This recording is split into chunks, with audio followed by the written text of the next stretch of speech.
Hello all dear aspirants and welcome to the IFS platform. अगर आप भी उन बच्चों में से हैं जो कि गैडबी 2025 एग्जाम को टारगेट कर रहे हो और आपका प्रिपरेशन का लेवल बहुत बेहतरीन लेवल के ऊपर चल रहा है, बट आपको हमेशा से क्यूरियोसिटी होगी या हो रही है कि जो हमारा रैंक बनेगा मेरा सर, तो उतना रैंक बनेगा तो मुझे कौन सा कॉलेज मिलेगा, मुझे आईआईटी मिलेगा, मुझे आरजीसीबी मिलेगा, मुझे एसपीपीयू मिलेगा या मुझे डिफरेंट टॉप की यूनिवर्सिटीज मिलेगी। तो उसके लिए आपको क्या करना है पता है क्या? तो आज के सेशन के एंड तक बने रहना है और साथ में ही मैंने जो आज पूरे डाटा के साथ हम बात करेंगे। तो इसके लिए क्या किया, तो सबसे पहले मैंने कॉलेज जितने भी है गैडबी के थ्रू उन सब चीजों की लिस्ट बनाई। फिर हमारे जितने भी 4-5 साल से बच्चे वहां पढ़ रहे हैं उनका रैंक आया है, तो उनके रैंक के अकॉर्डिंग कौन सा कॉलेज मिलने के चांसेस है, कौन कौन सा कॉलेज मिलता है, उनकी एक डाटा शीट बनाई। और उन डाटा शीट को हम आज के सेशन में क्या करने वाले हैं बच्चों, तो डिस्कशन करने वाले हैं। आपको क्या करना है, सेशन के एंड तक जो है आपको बने रहना है। तो दोस्तों चलो स्टार्ट करते हैं हम आज का सेशन की बात। और सबसे पहले हम देखेंगे कि आपको देखने को मिल रहा है एक चार्ट फॉर्मेट में। तो सबसे पहले आपको सीरियल नंबर वाइज कॉलेज देखने को मिलेंगे, फिर कॉलेज है, फिर रैंक है अगर आप जनरल कैटेगरी से हो, फिर उसके बाद आपका रैंक अगर ईडब्ल्यूएस कैटेगरी में आता है, ठीक है, उसके बाद ओबीसी का, फिर एससी का और उसके बाद क्या आएगा आपका एसटी का। ठीक है, तो फर्स्ट वन अगर मैं बात करूं तो आईआईटी इंदौर की बात होगी। जैसे ही हमारा 2025 का एग्जाम होगा तो उसमें हमें रुड़की जो है वो कंडक्ट करते हुए देखने को नहीं मिलता, रुड़की के सीट देखने को नहीं मिलती। तो फर्स्ट वन आएगा आईआईटी इंदौर। फिर उसके बाद आएगा आपका जवाहरलाल नेहरू यूनिवर्सिटी जो कि मोस्ट फेमस है किसके लिए, तो बायोटेक्नोलॉजी के लिए, बायोटेक्नोलॉजी के रिसर्च के लिए। फिर उसके बाद आएगा बनारस हिंदू यूनिवर्सिटी जो कि आजकल बन गया है आईआईटी बीएचयू। फिर उसके बाद आएगा हमारा 4th नंबर के ऊपर यूनिवर्सिटी हैदराबाद। फिर 5th नंबर जो है वो जाता है रीजनल सेंटर फॉर बायोटेक्नोलॉजी जो कि है तिरुवनंतपुरम में। हाँ ठीक है, एक प्राइवेट इंस्टीट्यूट है, बट लेकिन एक बात कहूं तो यहाँ पे होने वाला जो रिसर्च है वो बेस्ट लेवल के ऊपर होता है। अगर आपको रिसर्च में करियर करना है और आपका रैंक अगर अच्छा रैंक बन रहा है तो फिर आप इस इंस्टीट्यूट के लिए अप्रोच कर सकते हैं। और साथ ही में क्या है, तो एसपीपीयू पुणे भी आता है। ठीक है, इन 6 यूनिवर्सिटी की मैं अगर बात करूं तो आपका रैंक अगर all India rank 1 to all India rank 70 से बन रहा है, 70 बन रहा है, और अगर आप जनरल कैटेगरी से हो तो फिर आप क्या कर सकते हो, इन 6 यूनिवर्सिटी को टारगेट कर सकते हो। उसके बाद अगर आप रैंक आपका इकोनॉमिकल वीकर सेक्शन से है और आपका रैंक ऑल इंडिया रैंक 1 तो ऑल इंडिया रैंक 20 बन रहा है, तो फिर आप क्या कर सकते हो, तो इस यूनिवर्सिटी को टारगेट कर सकते हो। अब इसके पीछे का रीजन ये है दोस्तों कि जो आपको कम रैंक देखने को मिल रहा है तो उसका ईडब्ल्यूएस का रिजर्वेशन पॉलिसी जो है या रिजर्वेशन कोटा जो है आपको कितना देखने को मिलता है, 10% देखने को मिलता है। अगर मैं बात करूं 6 यूनिवर्सिटी की और वहां के होने वाले सीट की, तो अगर एक यूनिवर्सिटी में मुझे 30 सीट देखने को मिल रही है तो वहां के 3 सीट कहाँ होगी, तो ईडब्ल्यूएस के लिए रिजर्व हो जाएगी। तो इस वजह से आपका 1 to 20 के बिटवीन जो भी रैंक होल्डर है वो क्या कर सकते हैं, यहाँ अप्रोच कर सकते हैं। बट अगर आप ओबीसी कैटेगरी से हो तो आपका रैंक 1 से लेके 30 बन रहा है, 23 आ रहा है, तो आप जरूर इस पक्का इस यूनिवर्सिटी के लिए जा सकते हो।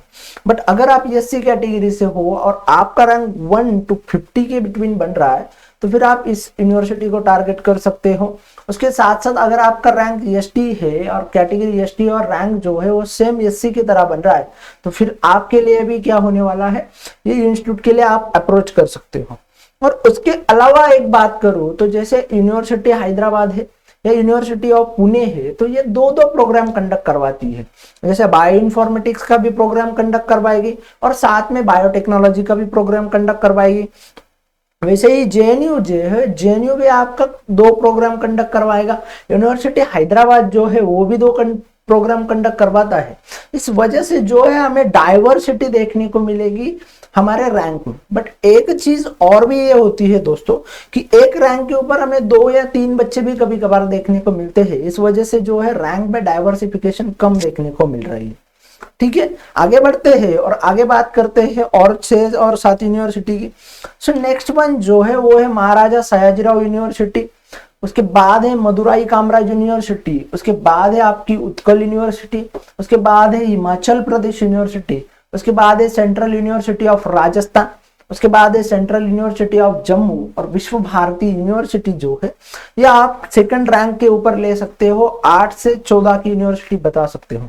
बट अगर आपका रैंक जो है वो 71 to 100 आ रहा है, उसके साथ साथ अगर आप ईडब्ल्यूएस कैटेगरी से है और आपका रैंक 21 to 35 के बिटवीन आ रहा है, और अगर आप ओबीसी कैटेगरी से हो और आपका रैंक जो है वो 31 to 60 के बिटवीन आ रहा है, फिर आप अगर एससी कैटेगरी से हो और आपका रैंक जो है वो 51 to 80 बन रहा है, और फिर वही एसटी कैटेगरी से हो और आपका रैंक 51 to 80 बन रहा है, तो मेरे दोस्त आप जरूर इसके लिए ट्राई कर सकते हो। इन 6 यूनिवर्सिटी 7 यूनिवर्सिटी को आप टारगेट कर सकते हो, और यकीन मानो ये बहुत बेहतरीन यूनिवर्सिटी है, अच्छी खासी यूनिवर्सिटी। यहाँ भी बहुत अच्छे लेवल पे आपका क्या चलता है, तो रिसर्च चलता है। ऐसा नहीं है कि मैंने सेकंड स्लाइड के ऊपर लिया है, इनको नेम दिया है, तो इनका रिसर्च का बहुत अच्छी यूनिवर्सिटी है, सब नेशनल लेवल की यूनिवर्सिटी है, और साथ ही में आपको फेलोशिप भी जो है वो यहाँ से मिल जाएगा। ठीक है, तो यहाँ इस यूनिवर्सिटी को आप टारगेट कर सकते हो। बट अगर आपका रैंक और अच्छा बन रहा है और बड़ा बन रहा है, तो फिर आप क्या कर सकते हो उसके बारे में बात करते हैं। फिर 15 नंबर जो है आप क्या कर सकते हो, बनस्थली यूनिवर्सिटी को जा सकते हो, बनस्थली विद्यापीठ को जा सकते हो। फिर उसके बाद एमिटी यूनिवर्सिटी की भी बात कर सकते हो, फिर जेपी यूनिवर्सिटी की बात कर सकते हो, गौतम बुद्धा यूनिवर्सिटी जो लखनऊ की है, ठीक है, प्राइवेट यूनिवर्सिटी बट ये भी अच्छी यूनिवर्सिटी है। उसके बाद पौंडीचेरी यूनिवर्सिटी जा सकते हो, ओस्मानिया यूनिवर्सिटी जा सकते हो, और नेशनल इंस्टीट्यूट ऑफ टेक्नोलॉजी जो है वो न्यूली ऐड हुआ है यहाँ पे बायोटेक्नोलॉजी की कोर्सेज में, आप यहाँ पे भी जा सकते हो। ठीक है, बट लेकिन मैं अगर जनरली मानूं तो 50 से लेकर 20 की जो यूनिवर्सिटी है, आप 101 to 115 रैंक आ रहा है अगर आप जनरल कैटेगरी से हो। फिर आपका रैंक अगर 36 to 45 के बिटवीन बन रहा है अगर आप ईडब्ल्यूएस कैटेगरी से हो, और साथ ही में आपका रैंक जो है वो 61 to 75 बन रहा है। बट अगर आप ओबीसी कैटेगरी से हो, उसके साथ साथ एससी और एसटी कैटेगरी जो है उनके लिए 81 to 130 तक जो रैंक बन रहे हैं, तो आप क्या कर सकते हो, तो इन सारे यूनिवर्सिटी को टारगेट कर सकते हो। ठीक है, अब जो नेशनल इंस्टीट्यूशन ऑफ टेक्नोलॉजी जो है वो न्यूली ऐड हुआ है, तो इस वजह से मोस्ट चांसेस है कि क्या हो सकता है कि जो टॉप रैंक बच्चे होंगे तो क्या करेंगे, तो इसके लिए जाएंगे, इस प्रोग्राम के लिए जाएंगे। तो ठीक है, अब इतना तो मैंने लगभग 21 यूनिवर्सिटी की बात की है, बट मैं जब गैडबी की बात करता हूँ तो गैडबी में मुझे लगभग 60 यूनिवर्सिटी देखने को मिलती है, 60 यूनिवर्सिटी देखने को मिलती है। अगर आपका रैंक इससे भी और बन रहा है, अगर आपका रैंक 115 से ऊपर आ रहा है, 45 से ऊपर आ रहा है, 75 से ऊपर आ रहा है, तो फिर आपको क्या करना है, तो उन यूनिवर्सिटी को आप क्या कर सकते हो, तो अच्छे से टारगेट कर सकते हो। ठीक है, तो हमने लगभग टॉप 21 यूनिवर्सिटी जो है उनके बारे में देख लिया, उनके रैंक का एनालिसिस कर लिया। बाकी जो बचे यूनिवर्सिटी है उनके लिए भी हम जा सकते हैं। अगर आपका रैंक जो है वो अलग से आ रहा है, इसमें मेंशन ना हुए होते आपका अलग से रैंक आएगा, तो फिर आप उन यूनिवर्सिटी को क्या कर सकते हो, टारगेट कर सकते हो। बट एक चीज आपको याद रखनी है, आपको बेहतरीन रैंक लाना है तो आपको क्या करना होगा, तो इन 4 मंथ आपको अच्छे से प्रिपरेशन करना होगा, आपको खुद के लिए 4 मंथ देने होंगे। अब ये 4 मंथ आपको खुद के लिए देने होंगे, आपकी पढ़ाई बेहतरीन करनी होगी, और आईएफएस जो है वो हमेशा से आपके लिए क्या कर रहा है, तो पढ़ाई को आसान कर रहा है, पढ़ाई को बेहतरीन कर रहा है।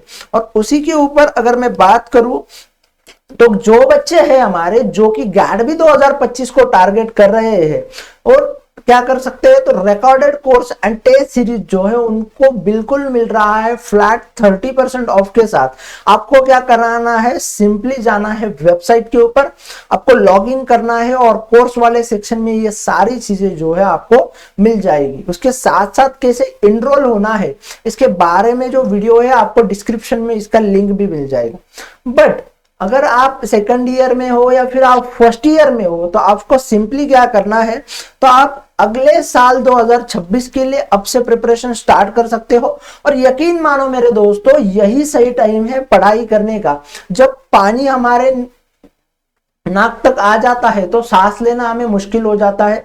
तो मुझे यही कहना है कि अगर आपके साल अच्छे से 1 साल अच्छे से प्रिपरेशन करोगे, अच्छा पढ़ाई करोगे, अच्छे क्वेश्चन प्रैक्टिस करोगे, तो आप भी यकीनन चांसेस है कि आपका भी ऑल इंडिया रैंक 1 बनेगा। तो सिंपली आपको इसके लिए क्या करना है, अगर आप आईआईटी एग्जाम बीटी के लिए और गैडबी 2026 के लिए टारगेट कर रहे हो, तो आपके लिए मंथन लाइव बैच स्टार्ट हो गया है बायोटेक्नोलॉजी का, और उसकी डेट क्या थी, तो 6 जनवरी 2025 से स्टार्ट हुआ है, तो आपको जाना है सेम वे से। और इसके ऊपर भी आपको क्या मिल रहा है, तो इसके ऊपर भी आपको मिल रहा है फ्लैट 30% ऑफ के साथ आपको जाना है और क्या करना है, तो एनरोल हो जाना है।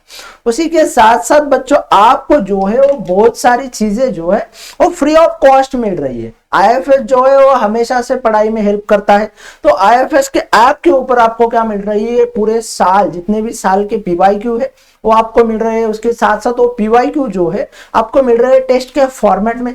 उसके बाद आपको 1000 प्लस क्वेश्चन प्रैक्टिस देखने को मिल रही है, टीचर हैंडआउट है वाईटी लाइव के, और उसके साथ साथ आपको पेपर एनालिसिस भी देखने को मिलेगी। तो जाइए और जल्दी से आईएफएस का ऐप डाउनलोड कीजिए, और इन सारी चीजों को आपको क्या करना है, बस रजिस्टर करके आप क्या कर सकते हो, तो एक्सप्लोर कर सकते हो। यहाँ पे आपको कोई भी पेमेंट जो है करने की जरूरत नहीं है, ये सारी चीजें जो है आपको मिल रही है जीरो कॉस्ट के ऊपर। जीरो कॉस्ट मतलब यानी कि नो पैसा, ठीक है। आगे बढ़ते हैं, और thank you everyone for joining this session. मुझे उम्मीद है आपको ये सेशन बहुत बढ़िया लगा होगा। तो इसके रिगार्डिंग आपको क्या कोई भी डाउट है या फिर आपके कोई सजेशन है, उसके साथ साथ आपको सेशन कैसा लगा मुझे कमेंट बॉक्स में जरूर बताएं। Thank you everyone for again joining this session and happy learning.